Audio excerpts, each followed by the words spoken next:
ladies. Here we are tonight. We are here tonight on a Monday. Welcome to the show. How's everybody doing tonight, ladies and gentlemen? On a freaking Monday, we got a lot of stuff to talk about, man. NFL, college football. What a day of football! Both Saturday college football and Sunday with the NFL. Jesus Christ, man! I can't wait. Let's get this puppy started here tonight on a freaking Monday, ladies and gentlemen. Let's get it going, man. 49ers are announcing their injuries, man. But they're saying these are players that are coming back from the injured reserve list. Running back Eli Mitchell, linebacker Aziz Ali Shahir, and offensive lineman Colton McKenzie are all coming back from the injured reserve list. They're going to be activated this week in practice. So the 49ers could be getting healthier, man. Jets defensive lineman Shelton Rankins suffered a dislocated elbow Sunday versus Buffalo per sources. He could miss up to 4 to 6 weeks depending on the healing process. The upcoming bye week will help. Damn, man, the Jets coming off that big win with the damn Bales, man. I think they're like 6-3 now. Jets have been one of the previous teams of the NFL surprises, starting 6-3, man. Jesus Christ. And then, ladies and gentlemen, let's see here. We do have some breaking news, and that is that the Indianapolis Colts have fired head coach Frank Reich. Wow. Frank Reich is out as head coach of Indianapolis Colts. Jesus Christ. Frank Reich completed a 40-33 record as the Colts head coach, a job he took 2018 after Josh McDaniels opted out. The Colts square off against Sunday against, oh, Jesus Christ, against the guy they wanted in Josh McDaniels back in 2018. Jesus Christ, what are the odds, man? It's only November 7, and we already have 2 head coaches out. Matt Rule in Carolina and Frank Reich out in Indianapolis. Jesus Christ. And then what the hell was this shit, man? Instead, usually teams, when they fire the head coach, they usually name either the defense or the offensive coordinators, the interim coach. But here, what the hell is this? Breaking news. Colts are naming their former 6-time Pro Bowler, ESPN analyst Jeff Saturday as their interim head coach. Jeff Saturday has been a consultant for the team and is in Ring of Honor, and also was head coach for the Harbor Christian Academy football team in Daloka, Georgia. Wow. Former player Jeff Saturday is the interim coach. I didn't see that shit coming out of freaking nowhere, especially because Jeff Saturday is currently working with ESPN. Wow. Jeff Saturday will be finished out the rest of the season as the interim head coach in Indianapolis, man. Wow, that is crazy. I never seen that shit happen, man. Jesus Christ, man. Jeff Saturday was in Indianapolis last weekend with a group of former teammates who were there to celebrate Terry Gillen's induction into the Colts Ring of Honor. Now Saturday will return as head coach, interim head coach. Wow, that is crazy, man. Here's one of the biggest issues that new Colts interim head coach encounter once he arrives in Indianapolis. Later today, no one on his staff has called NFL plays before. It will be one of Jeff Saturday's first orders of business, figuring out who will call plays Sunday versus the Raiders. Damn. Right, because Frank Reich was the one calling the plays. He was the head coach / offensive coordinator. So then not only did they lose the head coach, but they also lose their offensive coordinator in firing Frank Reich. Wow, man. So it's very interesting to see what they do in Indianapolis now, man. Jesus Christ. Well, I'm assuming they're going to have maybe the quarterback coach call the offense. I don't know, man. What do they do? Do they stay with Sam Arlington? Do they go back to Matt Ryan? What do you do if you're Jeff Saturday in the Indianapolis Colts, man? A lot of stuff to figure out for Jeff Saturday, man. Jesus Christ. He just changed his name to Sunday, though, because it's on Sunday. Anyway, enough of that bullshit. Anyways, so wow, man. Frank Reich out. Jeff Saturday in as interim head coach. Wow. Let's see here. More news. Test on Packers running back Aaron Jones injured today came back negative, and according to a source, Aaron Jones should be able to play this week. Great to know. That's the last thing that the Packers need, man. Another fucking injury, man. Browns have decided running back Jerome Ford and Chase Winovich to return from injury reserve. Have designated them to return from injury reserve. So great to know the Cleveland Browns getting some players back. Panthers activate quarterback Sam Darnold. Sam Darnold's back. I believe PJ Walker got benched in the second half, and they put in Baker Mayfield. And then today they activate Sam Darnold. So we'll see more options for the Panthers coming up. We'll see. The belief is that Packers pass rusher Rashan Gary suffered a torn ACL on Sunday versus Detroit, but the player is undergoing MRI to determine full scope of injury. If confirmed injury would end the season, Jesus Christ. He had 6 sacks on the season so far. That would be a huge loss for the Packer, man, if they lost Rashan Gary for the season, man. Jesus Christ. The Panthers announced they fired cornerback coach Evan Cooper and defensive line coach Paul Patolkugi. Yeah, Panthers continue to fire people, man. They continue to fire coaches, man. Jesus Christ. Former Seahawks cornerback Sidney Jones is signing with the Las Vegas Raiders. So Las Vegas Raiders trying to get some freaking help in the secondary, signing Sidney Jones. And that's about it, ladies and gentlemen. That is about it for the NFL news. Let's talk about some of these games that went down real quick. Excuse me, why am I running out of my voice here tonight?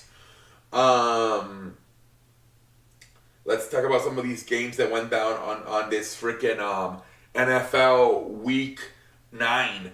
Obviously, the Eagles beat the Texans 29-17 on Thursday Night Football. The Chargers at the end there, despite all the injuries with Keenan Allen and all Rashawn Slater, all the damn injuries, 20-17 beat the fucking Chargers, man.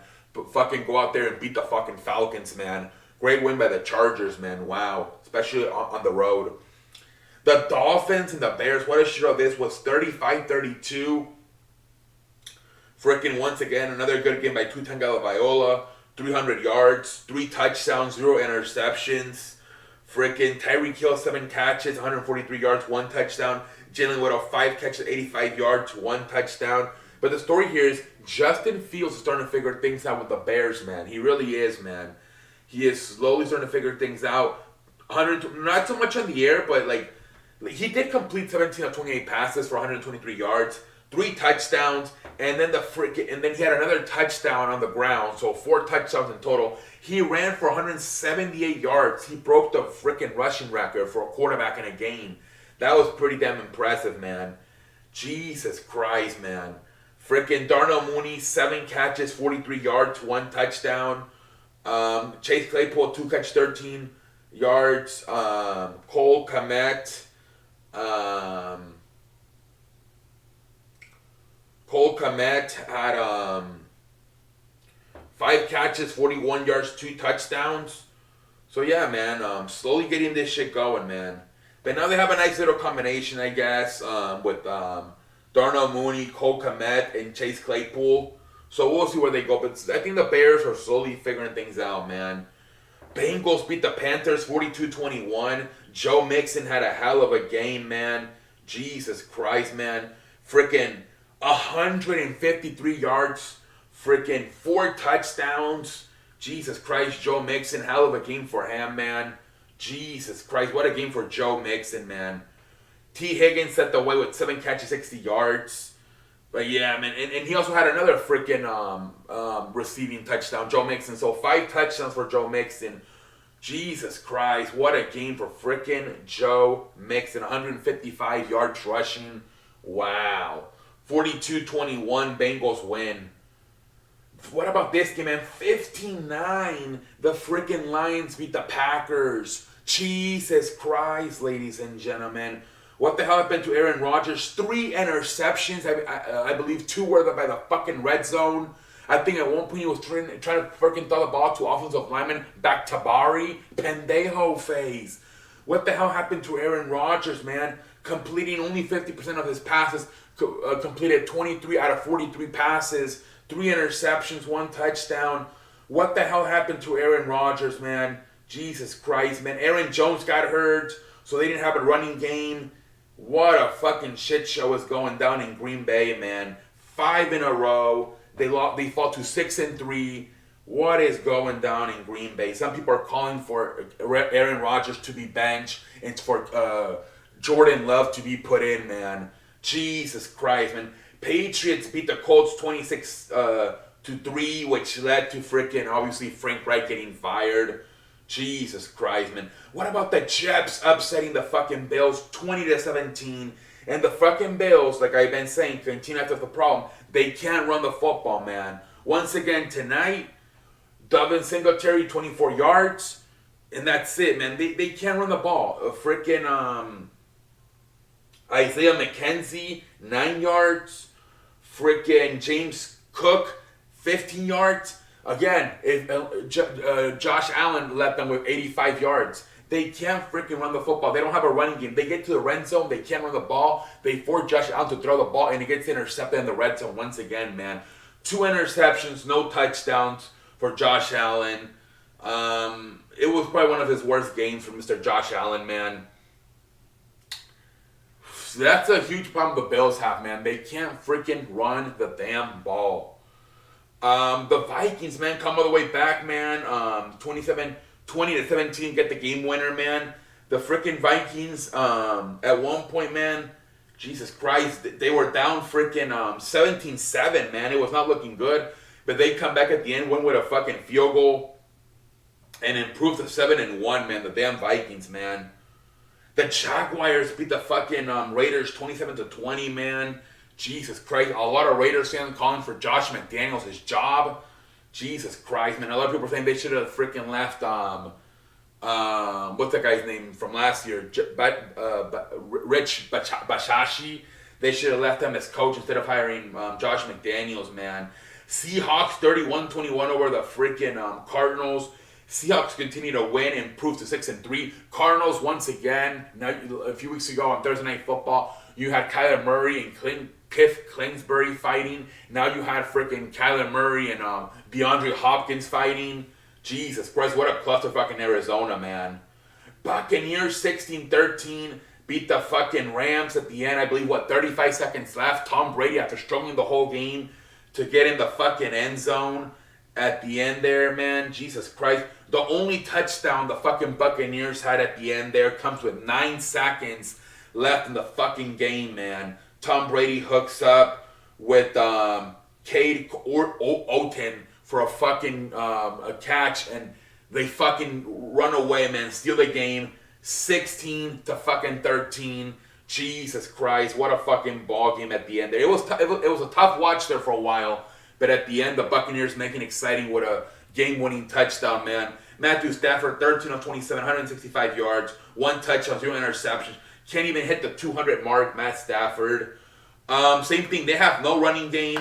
67 yards as a team. Darrell Henderson led the way with 56 yards.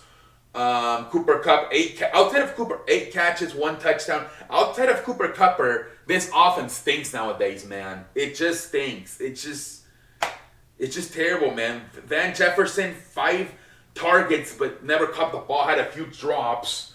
Allen Robinson, 3 catches, 24 yards.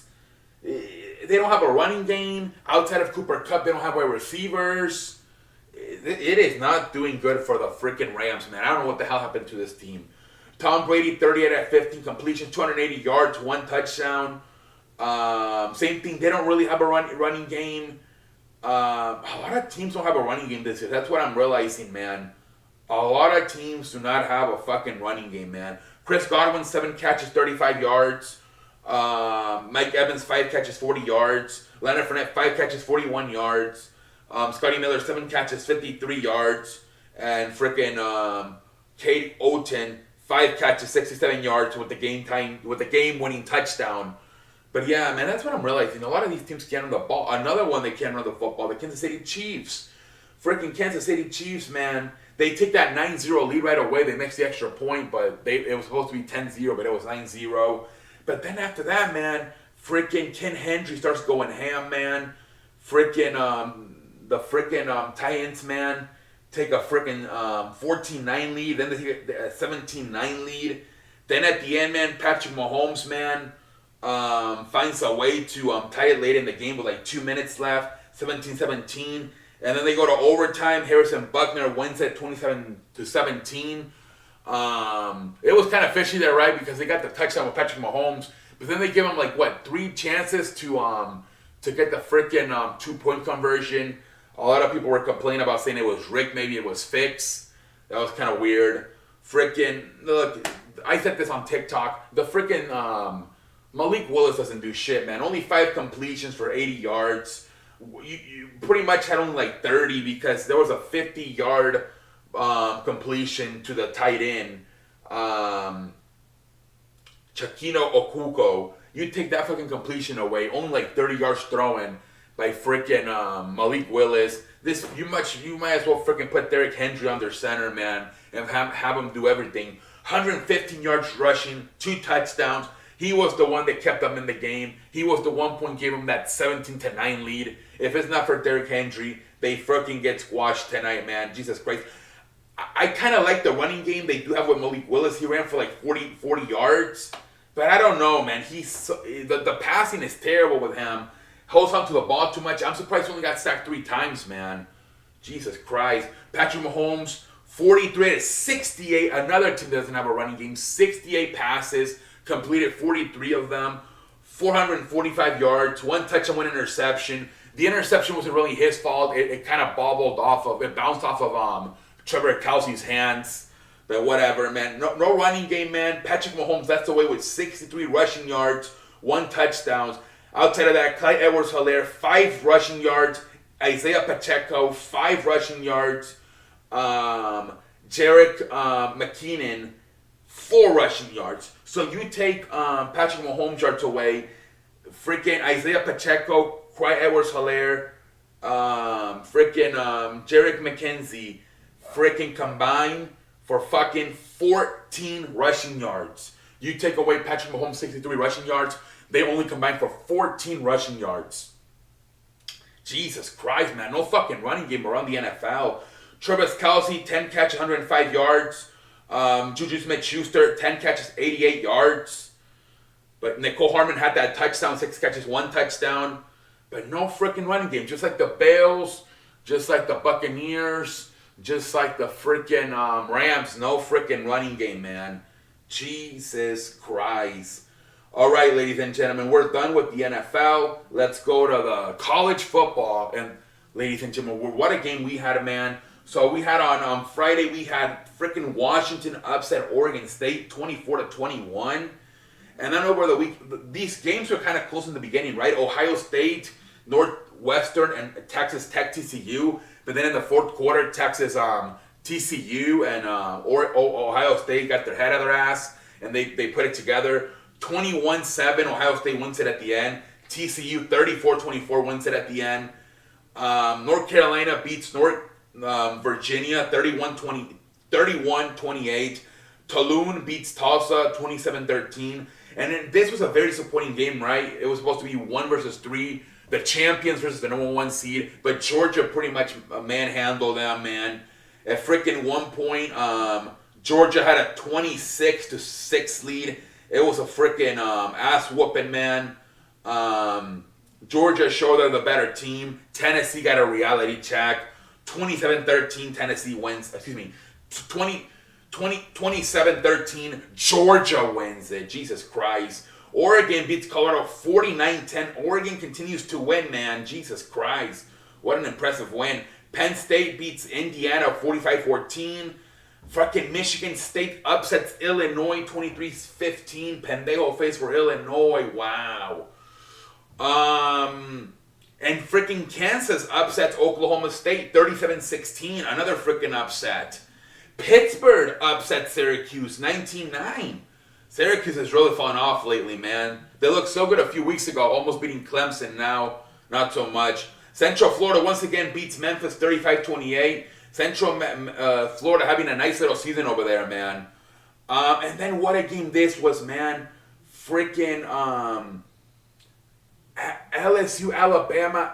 LSU upsets in overtime 32-31, man. Brian Kelly, instead of going for the extra point and tying the game at 31, he decides to go for a 2-point conversion.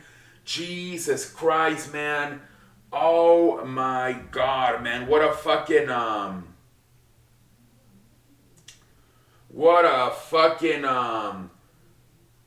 ballsy move right there by Brian Kelly, man. 32-31. The freaking LSU Tigers upset Alabama. Alabama has lost twice this season. They lost to Tennessee a few weeks ago, and now they lose to fucking LSU. Their defense is not what it used to be. Gave up 49 points to, they gave up 52 points to Tennessee. Gave up 32 tonight to LSU. Jesus Christ, man. What a ballsy move right there by Brian Kelly, saying, the hell with this. We're either winning or losing right now. Going for 2 points and getting the play, man. LSU, let's see how high LSU has improved so much lately, man. They really have. Let's see how they get ranked. And then freaking Texas beats Kansas State 34-27. When Texas, I think if freaking Quinn Ewers doesn't get hurt this season, they could be like a top 10 team, top 5 team. When they have them, they're pretty much on the pretty good, man. So that was the thing that happened that messed up Texas freaking season, that Quinn Ewers got hurt. Otherwise, they would probably be in the conversation, man, for top 10. And then freaking Notre Dame upsets Clemson 35-14, man. At one point, the freaking quarterback, DJ Aluguli, got freaking benched, man. Freaking, they put in the backup. He didn't do much work either. Katie Kublak, he threw an interception. Like, I think there was like 2 pick sixes, a block punt. Jesus Christ, man. Notre Dame with the upset 35-14 over the number 4 team in the country, Clemson, man. Jesus Christ. So both freaking Alabama, Clemson, Tennessee all go down, man. Jesus. The number 1, the number 6, and the number 4 team in the country go down. Jesus Christ. Michigan continues to win, man. 52-17, they beat Rutgers. Utah beats Arizona 45-20. North Carolina State beats Wake Forest 30-21. USC beats California 41-35. UCLA beats Arizona State 50-36. Those 2 teams are hanging in there still. USC and UCLA, man, at number 9 and number 12. Then we'll see how these rankings come out tomorrow night, man. We'll see how the hell these rankings come out. All right, ladies and gentlemen, let's go to the National Basketball Association. Ladies and gentlemen, let's go to the freaking National Basketball Association. Ben Simmons says he feels great and will play versus Mavericks. Expect to play 20 minutes. So Ben Simmons is going to play. Let's see how helpful it is. Jesus Christ. Toronto will reevaluate Pascal Siakam in 2 weeks after being diagnosed with a right abdominal strain. So hopefully Siakam is okay. Indiana Pacers Chris Duarte expected to miss 4 to 6 weeks with an ankle injury. Man, that freaking sucks.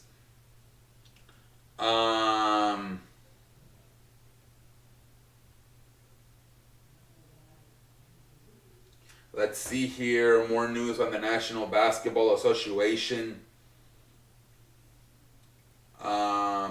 Sources: Boston Celtics have been granted $3 million disabled player option by the NBA for loss of Danilo Gallinari in March for the Celtics to use in a player. Danilo Gallinari, I think, got hurt over the offseason. I think he was playing in his country's team, and he got hurt.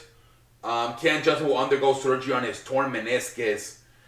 The Phoenix Suns fear forward Cam Johnson has suffered a torn meniscus. Testing so far indicates so he does have a torn meniscus. Cam Johnson. Well, huge loss for the Suns right there. Let's see here, more stuff.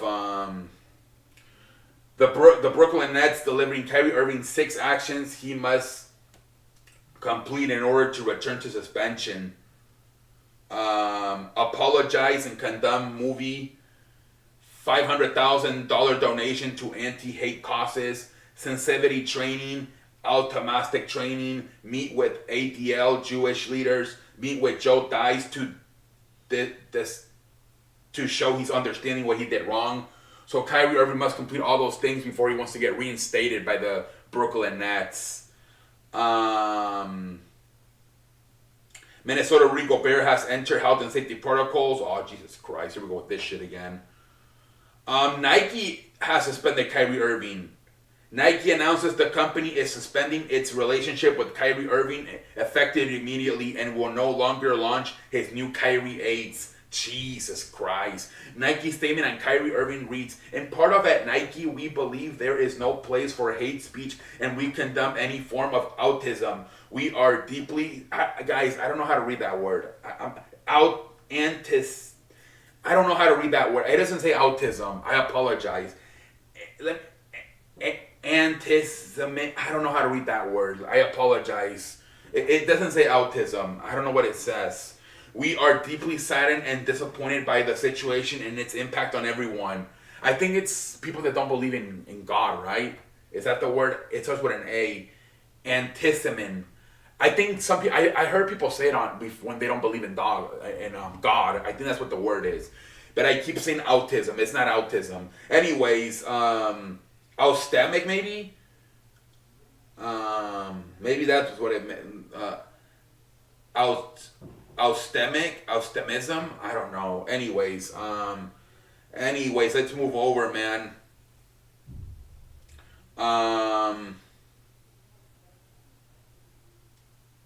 The Anti-Defamation League and with Brooklyn Nets have sent a letter to Jeff Bezos and Amazon leaders to either remove book movie at center of Kyrie Irving's situation from the platform or add explanation about an issue with the content.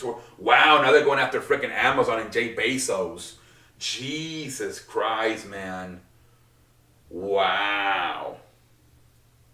Oh my goodness. Anyways, let's move on to the freaking baseball, man. Congratulations to the freaking Houston Astros on winning the fucking World Series, man. Jesus Christ, man. We met on Thursday, right? So we just got to recap one game. But anyways, let me first. There is some news about baseball, man, and then we'll recap that. Yeah, because we did talk about Thursday was game 5, so we did talk about it Friday. So we just got to talk about game 6. We'll talk that about real quick. But before we do that, let's talk about some MLB news, and then we'll recap the World Series and the MLB season coming to an end. So the Rockies have hired Hansley Manolos as hitting coach. So that was the New York Yankees assistant hitting coach last year. He will now be the main hitting coach for the Colorado Rockies. Zach Eflin declines $15 million offer from the Phillies. He will hit free agency. Phillies do pick up Aaron Nola's $18 million option, so he's back. Aaron Nola. The Hall of Fame ballot came out. Obviously, once again, Barry Bonds, Roger Clemens, Kirk Schilling are in it. We'll see what happens. Padres will decline Will Myers' $20 million club option and will hit free agency. So Will Myers apparently done playing with the Padres.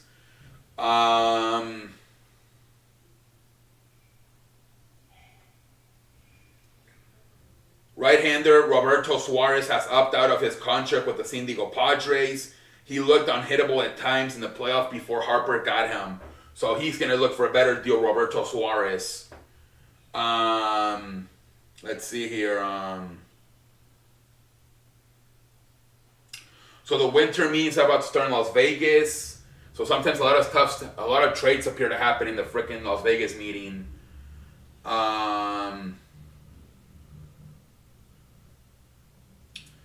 So let's see here. Carlos Correa, Sander Borgas are expected to opt out in next few days. Twins would like to keep Correa. Red Sox would like to keep Sander Borgas. They'll join shortstop stars Trey Turner and Dansby Swanson. Damn. And then congratulations to Edwin Diaz, man, getting $102 million. He breaks the record previous of Aroldis Chapman, $85 million for a reliever. So congratulations to Edwin Diaz, man. 5 years, $102 million. He will once again be the closer of the freaking Mets, man. Jesus Christ. Congratulations to Edwin Diaz, man. The White Sox are choosing to pick up option for Tim Anderson, $12 million. So Tim Anderson's back with the White Sox. Chris Bassett will decline his 19 million mutual option. He will hit free agency. So Chris Bassett heading free agency for the Mets. Mets planning to pick up Daniel Bobachek's 1 million team option. So Daniel Bobachek back with the damn Mets. Sonny Gray, the Twins will pick up his $12 million option. So Sonny Gray is back with the freaking Twins. And freaking here, a huge accomplishment for Reggie Jackson. 11 World Series he's been a part of. He won 5 as a player and now 6 as a special consultant. He was a special consultant for the Houston Astros during this run. So now he has won 11 World Series, 5 as a player and 6 as a special consultant.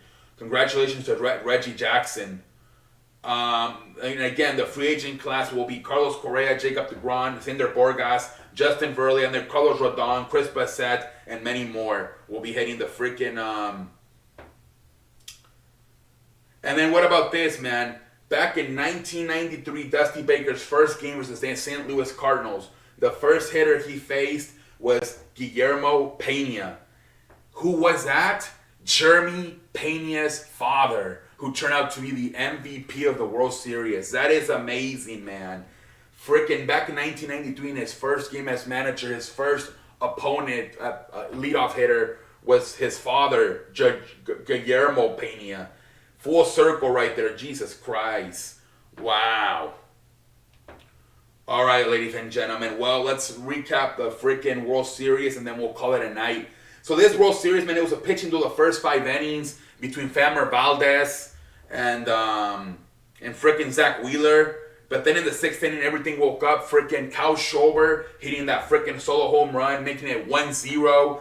But then I think that pissed off the freaking Houston Astros, man. They got motivated because the Houston Astros scored 4 runs in the fucking 6th inning.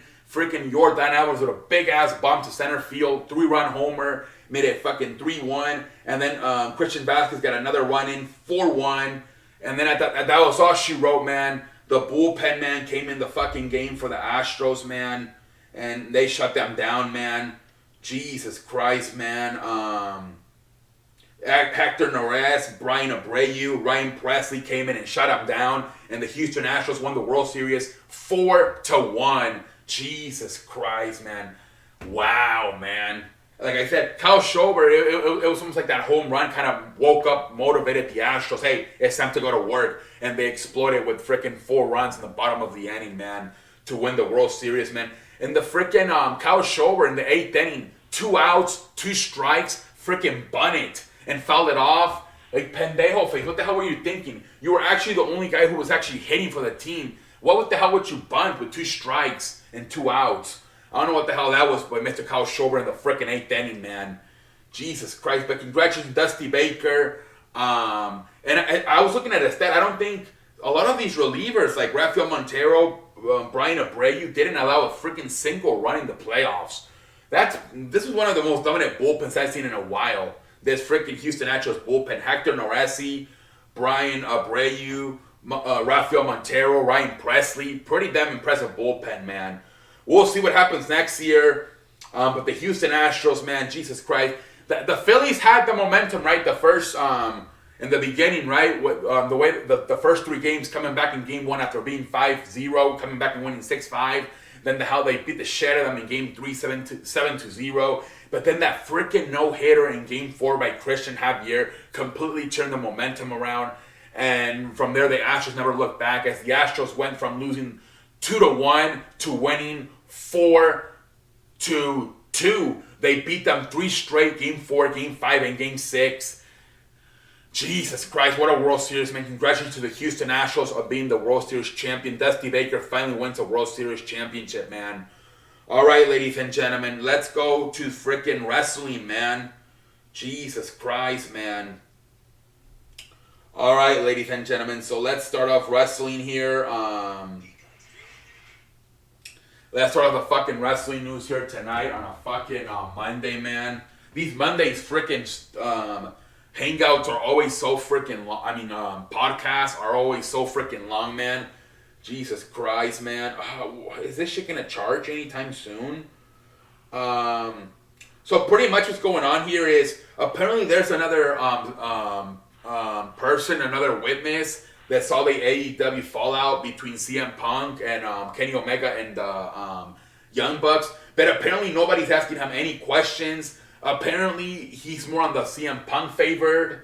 And that's why they don't want to ask him anything. A lot of people are saying maybe they pay this guy not to say anything. Because apparently if he would tell his side of the story, it would favor CM Punk a lot. But so they're saying it's unfair, they're not letting him speak.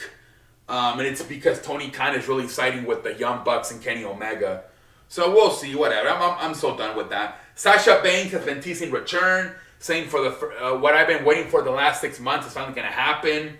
I think she has an appearance coming up on November 13th and she canceled it. So we'll see. Maybe she's coming back soon, man. Maybe Sasha Banks is coming back soon, man. We'll frickin' see, man. We'll frickin' see, man. Sasha Banks could be coming back to along with Naomi, man. Along with Naomi. All right, ladies and gentlemen. Let's see here.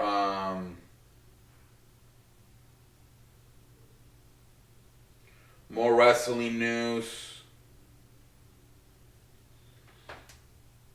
They're saying Drew McIntyre frickin' once again wrestled Karrion Kross with the flu. Remember, back in Extreme Rules, he wrestled him with the stomach flu. Now I guess he had like the real flu, like the nose flu. Jesus Christ, Drew McIntyre's always fucking sick, man. Jesus Christ, man.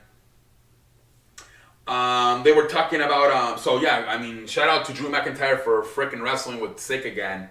But anyways, they were talking about frickin' MVP not being there. The reason he was not there, they had him get taken out by Strowman the night before on SmackDown, was because I guess he committed a lot of crimes back in the day and he had to do some jail time. So they were probably not going to let him in the country because of that. So that's why MVP was not at Crown Jewel.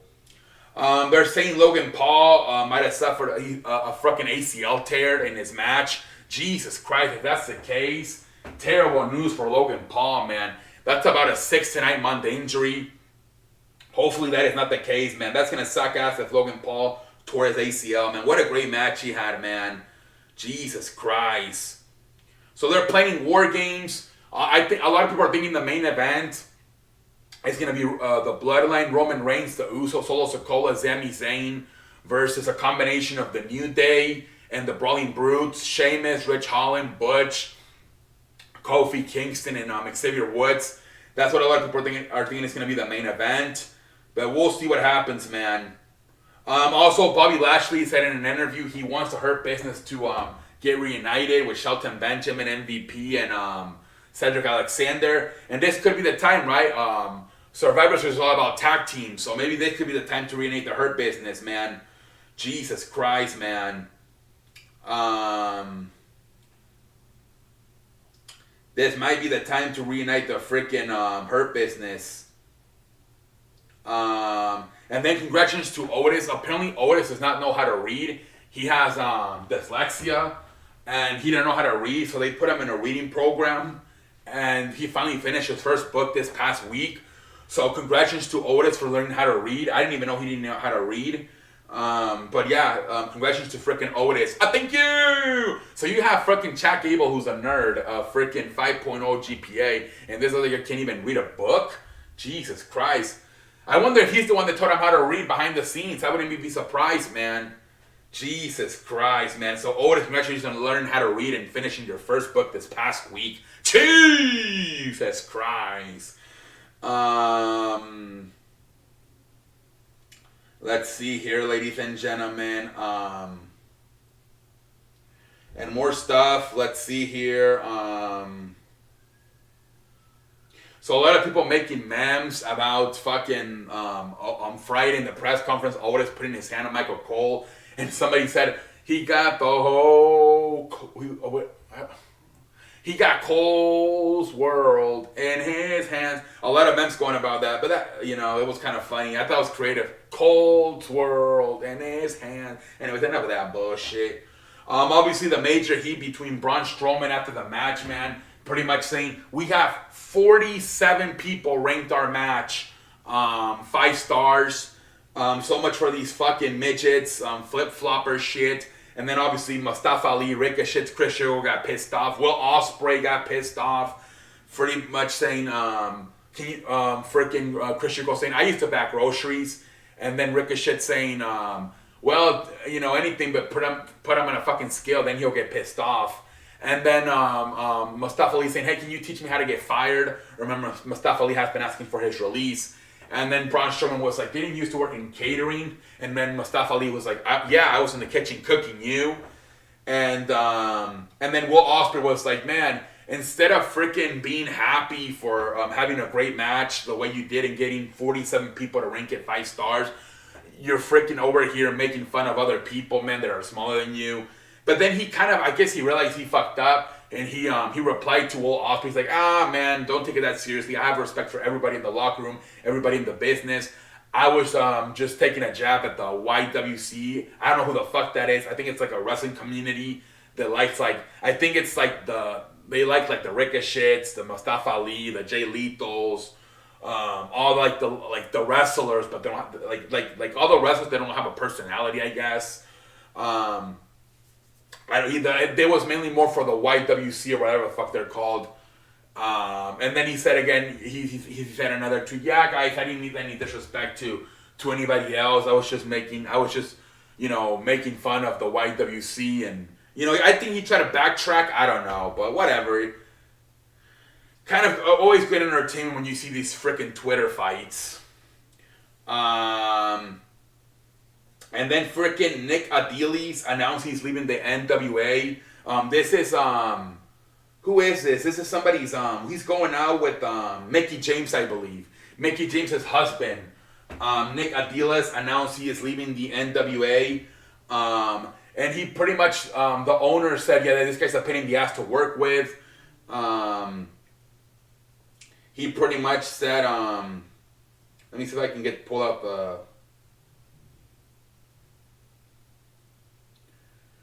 oh, what the fuck! I get a freaking. I'm trying to see the owner Corgan. No one stresses me out more than NWO Nick Aldis. No one is more higher paid than Nick Aldis, and no one is more unhappy than Nick Aldis. Yeah, so pretty much the owner wasn't very happy with him. So I guess they came up with a release. So Nick Aldis is out of the NWA. A lot of people wondering, could he go to AEW or WWE? We'll see. But yeah, Nick Aldis is out of the NWA.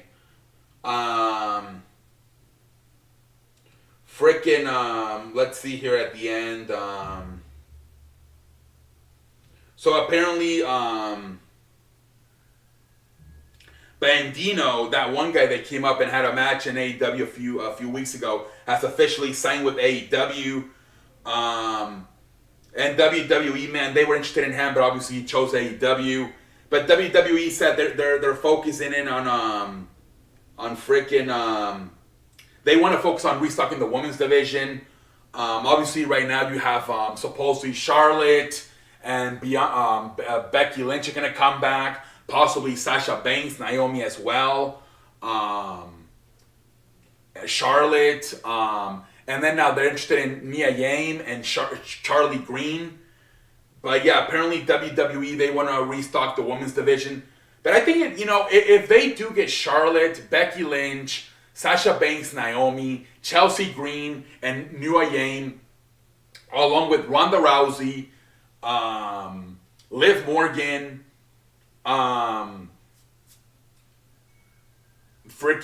Bailey, Bianca Belair, it's gonna look pretty good if you can get all those women back or sign those women. In the case of Chelsea Green and Mia Yim, if you can get all those women back that I just named, along with what you have already, it could be Shayna Baszler could be on the come up too with the way they're booking her right now with Ronda Rousey.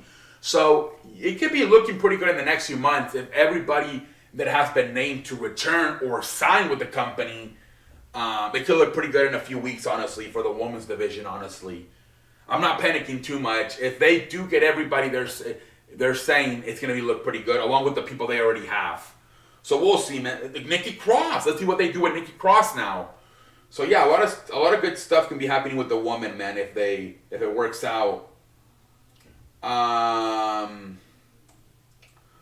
right, ladies and gentlemen, but let's review Crown Jewel. SmackDown, not much really happened, other than obviously what the main event, the Gunther and Rey Mysterio, hell of a match. But I mean, obviously they're at the end. Gunther retains the Intercontinental Championship. The beginning was really good with Liv Morgan and Sonya Deville in a no-holds-barred match. Obviously, Liv Morgan wins it, but hell of a match. And then in the middle of the show, the Usos agree to have a match with the New Day. Obviously, if they beat in the Brawling Brutes, which obviously they did beat the Brawling Brutes. So the New Day's gonna try to freaking stop them from breaking the record this week. So yeah, that's about it. Everything else, not much to talk about on SmackDown. Let's talk about Crown Jewel. Crown Jewel.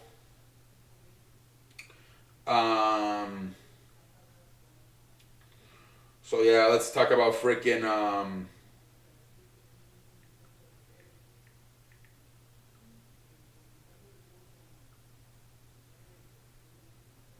let's talk about Crown Jewel. Alright, man, so we started the damn show with fucking the Bobby Lashley Brock Lesnar match, man. Freaking the whole fucking match, fucking Bobby Lashley's beating the shit out of Brock Lesnar, man. But then at the end, man, he's got him in the Hurt Lock, the 4 Nelson lock, and freaking Brock Lesnar just finds a way to like flip himself to the freaking rope, the freaking turnbuckle, and lands back first on Bobby Lashley. Bobby Lashley falls, and the referee pins 1, 2, 3, and that's how fucking Brock Lesnar wins the match. Jesus Christ. It made Bobby Lashley look like a pendejo because when you see the referee start counting 1, 2 before she gets to 3, how about you fucking release the freaking Hurt Lock? Pendejo face. They made Bobby Lashley look like a pendejo here. I think what they were trying to do was protect both guys, so they're going to have Bobby Lashley going to whoop the hell out of him for about 90% of the match, and then at the end, Brock Lesnar, you get the freaking win. But and it made Lashley look like a pendejo because, like, dude, then just freaking release the whole, if you see your freaking, your shoulders are down in the mats for a fucking pin. And then after the match, he once again puts the Hurt Lock back on him. I don't even know at this point who's the babyface, who's the heel in this freaking feud, honestly. But maybe they can have a third match. Because obviously the thing too was that because Brock Lesnar lost already back-to-back matches to Roman Reigns at WrestleMania and SummerSlam, and he had also lost to Bobby Lashley back in January, I didn't think Triple H would have Brock Lesnar lose again, but also he wanted to make Bobby Lashley look strong. So I get why he did it, but the finish could have been a little bit better. It made Bobby Lashley look like a pendejo. But we'll see where they go from here. Then you freaking had Alexa Bliss and Asuka, before going out to the ring to have their match for Damage Control. They're interviewing them in the back, Alexa and Asuka, and as they're talking, the Bray Wyatt logo shows. So are they gonna do that shit again, Bray Wyatt and Alexa, or is more if Bray Wyatt's coming back from revenge after what Alexa Bliss did to him? Who knows, man? Pretty interesting. They were saying that every time Alexa would tag in the match, the lights would flicker. So maybe they're teasing something there, man. And this match, man, I don't know what the fuck the point was of Alexa and Asuka winning the tag team champions. 5 nights later, they fucking lose them. Io Sky and Dakota Kai Damage Control win the damn tag team titles again. What they did do was that they had freaking Nikki Cross come in and attack Alexa Bliss, and that's what helped Damage Control win the match. So maybe is Bray Wyatt sending Nikki Cross to get revenge on Alexa Bliss? Pretty interesting stuff here, though, with the logo, Bray Wyatt logo coming in the interview, and then every time Alexa would tag in the match, the lights would flicker, and then at the end with Nikki Cross, and now Nikki Cross is back to being like a psycho badass. So, let's see, man. Interesting stuff right there with Alexa Bliss. Next, we freaking had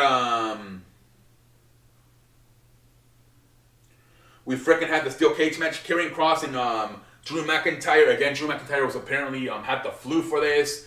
And Nikki Cross, Karrion Kross, does anybody even like this guy?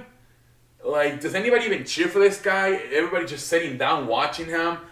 I would not be surprised in the next few months if LA Knight, because right now Roman Reigns is listed as the #1 heel on SmackDown, and Karrion Kross is listed as the #2, and I believe Max Dupree is listed as the #3. I would not be surprised if Max Dupree in the next few months leaps Karrion Kross as the #2 heel on SmackDown, because I don't know about this Karrion Kross guy, man. Good wrestler, but no, I don't know about the personality, man. I feel like this whole dark side thing is like protecting him. Like, but I don't know, man. I don't think he's as over as Triple H thinks. I don't even know if it has to do anything with back in the Vince McMahon era. He lost his first match to Jeff Hardy. I don't even think it's that. I just don't think people buy into the fucking character. But yeah, man, freaking obviously Scarlett still found a way to freaking interfere. Again, at the end, man, freaking she tries to lock the cage so McIntyre can't get out. So then McIntyre just goes to the top of the cage, and then Karrion Kross like, let me out, and she can't fucking unlock it to let freaking Karrion Kross out. So that was pretty much the difference maker, because Scarlett couldn't unlock it fast enough, the door. McIntyre by a step was able to get out first from the top. And that's pretty much the end of the match. Again, Triple H almost trying to protect Karrion Kross from getting pinned. Maybe that's what this is about. It's like, just escape. I'll have McIntyre win by escaping, so then he won't pin Karrion Kross. So Karrion Kross remains, ever since he came back, he has not gotten pinned. Again, I don't know. Hopefully this feud is over. I hope it is, man. Hopefully this shit's over. But we'll see. Next, we freaking had the Judgment Day versus the Original Club. I for sure thought this was they were going to bring in a woman, the Original Club, to freaking beat up Rhea Ripley. But nope, same shit we've been seeing on Raw for the fucking last few weeks, man. AJ Styles on the freaking apron. About to hit the freaking phenomenal forearm. Rhea Ripley trips him.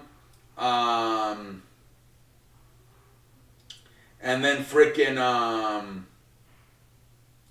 Balor hits him with a freaking drop kick, and then he hits the freaking coup de drop from the top rope, and freaking once again the Judgment Day win the match. I don't know, man. Maybe they'll have another one at Survivor Series this time. Maybe they'll include a woman on the Original Club and Rhea Ripley on the Judgment Day. I don't know. Another team that they're look very dominant. The Judgment Day, man. Jesus Christ. And then we have Almas versus Braun Strowman. Again, kind of like the Bobby Lashley, Brock Lesnar match. It seemed like they want to protect both guys. So most of the match, about 90% of the match, Almas was beating the shit out of Braun Strowman. And then at the end there, freaking Strowman out of nowhere hits the running power slam and gets the W. Kind of makes Almas look like a pendejo, because he's winning the whole time, and then at the end out of nowhere he just gets power slam. I don't know, again. Just trying to make both guys look good, I guess. A lot of people supposedly were very happy with this match, especially with Almas, the way he has improved in the ring. Whatever. Next we have the tag team match, man. The Usos versus the Brawling Brutes. Obviously, you have a feeling because they kind of already are advertising the match on SmackDown versus the New Day. You knew the freaking Brawling Brutes were going to win. The freaking interesting thing about this match is that Michael Cole said before the match started, Jey Uso comes out with like a tape, his wrist is banded up, taped up. He's like, Jey Uso apparently has suffered a wrist injury, a possible broken wrist. So he's gonna get further attached when he goes back to the U.S. after Crown Jewel. And a lot of people are saying that they're gonna do is they might have the medical staff's gonna tell him you're not gonna be able to compete, and they're gonna have Sami Zayn had to replace him, and maybe they lose a tag team champion. Maybe Sami Zayn and Jimmy lose to to the New Day. So a lot of people are wondering, because he was using the hand fine. Like he didn't seem like, this seems more like a storyline injury. So maybe they're gonna say that, oh, he can't go on SmackDown, so Sami Zayn's gonna have to replace him. I don't know. We'll see because they show the poster for Survivor Series and only Roman Reigns has the belts, but the Usos don't have the tag team belts. So is it possible that they're gonna do something like that? We'll see, man. We'll see, man. They hit the freaking 1D off the fucking top rope on fucking Butch, and that's how they fucking won the match. Cool ending there. Obviously, Usos retain. And then we have the last man standing match, Bayley versus Bianca Belair. Kind of a cool match, man. A lot of people like this match. You can argue maybe it was the second best match of the night. They did a golf cart. They had a golf cart. Then they did try to do a table spot, but the table didn't break. So then freaking Bianca Belair just power bombed Bayley to the table. The ending, man.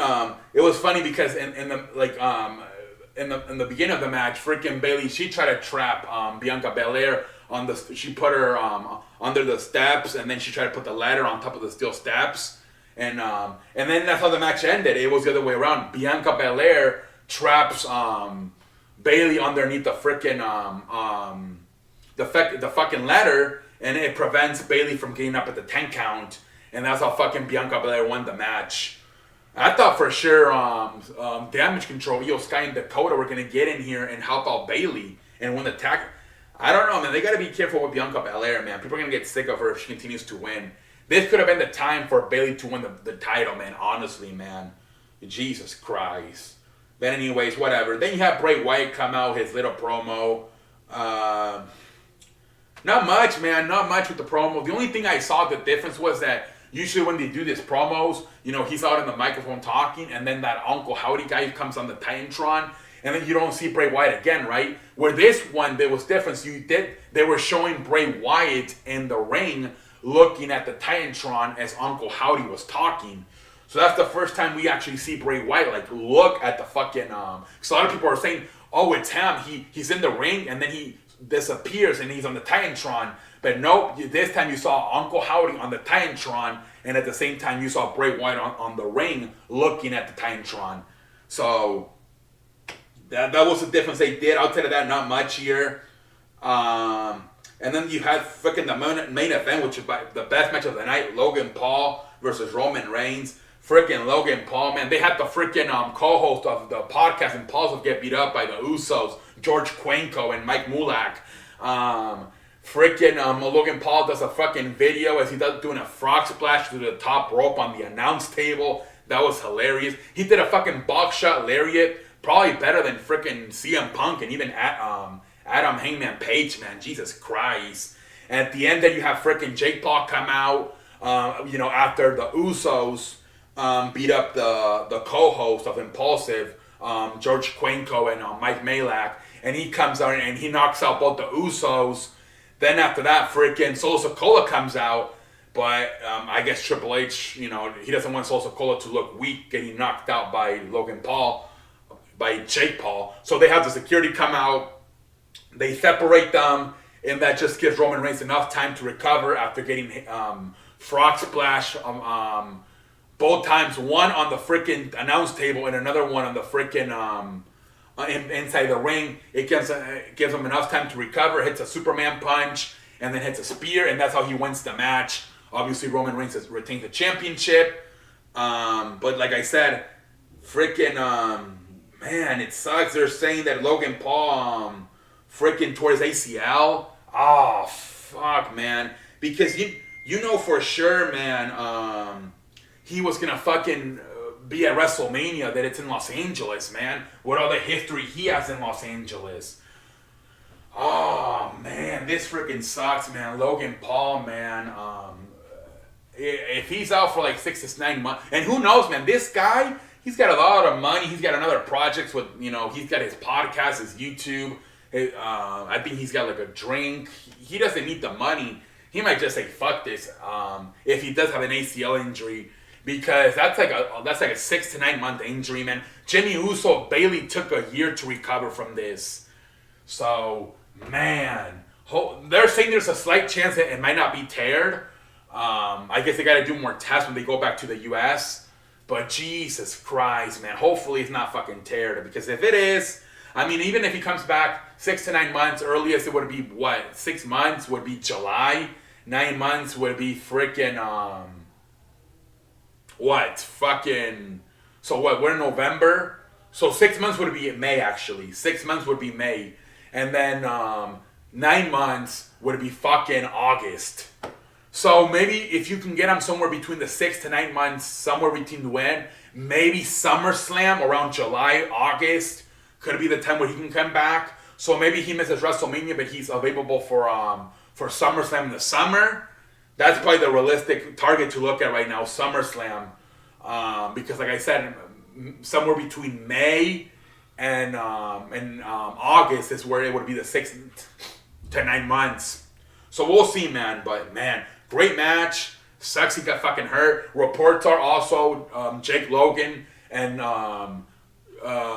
Triple H had some talks about potentially Jake Paul doing something in the future. So we'll see about that. I still pendejo face with the fucking George Cuenco and Mike May like getting beat up, the co-host of the podcast.